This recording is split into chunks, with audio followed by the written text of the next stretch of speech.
And for more on exactly who Prigozhin is and what the Wagner Group is capable of, we are joined by Dmitri Alperovitch, Russian geopolitics expert and chairman of the nonprofit Silverado Policy Accelerator. Dmitri, thanks for being here. Thank you. Do you think the situation has resolved? Is it going away anytime soon? I don't think it's completely resolved because it's unclear what's happening to Prigozhin right now. Dmitry Peskov, who is the spokesperson for President Putin, has said that Prigozhin supposedly accepted this deal where he would go into exile in Belarus and no charges against him would be pressed for this rebellion. But I find it hard to believe, and Dmitry Peskov is a notorious liar and a spin master. So it's not clear to me that Prigozhin, having achieved so much, would suddenly take himself out of the political picture in Russia, voluntarily disband Wagner and disappear in Belarus. That doesn't seem very plausible to me. And we have not heard from Prigozhin himself. He announced about 6 hours ago that he would turn back his troops from Moscow and send them back into the field camps. He did not say that he would disband them, and he said nothing about his own fate and whether he would go to Belarus or not. So I think we still have some acts to play out in this particular theater that we're watching. Any feeling or on what the likelihood is of what will happen next? Well, from Putin's perspective, he certainly wants things to go back to the status quo where they were last Thursday, right before Prigozhin started this mutiny.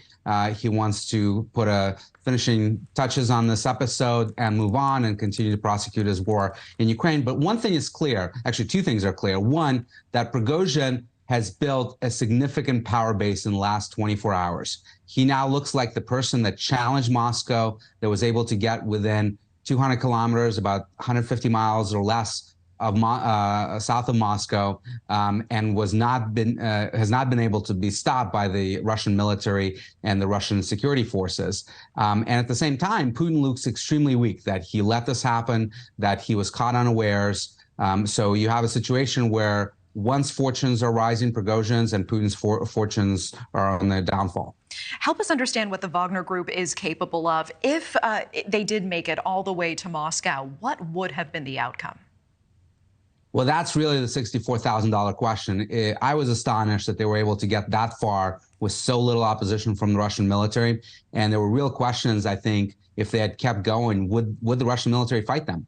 And did they have enough forces surrounding Moscow to actually execute a campaign? Because Wagner is not only really highly capable force in Russia. They've been fighting wars really since 2014. They've been a part of the conflict in the Donbass against the first invasion of Ukraine by Putin. They fought in Africa. They fought in Syria. So they have a lot of expertise, and they've been armed with some of the best weapons in the Russian military's arsenal. So they're a very formidable force. And so far from the initial sort of part of the mutiny, it wasn't clear at all that the Russian military would stand up to this force, because they let him take over Rostov with really not firing a shot. They let him take over their headquarters of the Russian Southern Military District, which basically runs much of the war in Ukraine. That was really astonishing. Okay. Dmitri Alperovitch, astonishing. I hear you. Thank you so much for your time.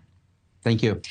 Thank you for watching. Go to newsnationnow.com to find NewsNation on your television provider. And don't forget to click the red subscribe button below to get more of NewsNation's fact-driven, unbiased coverage.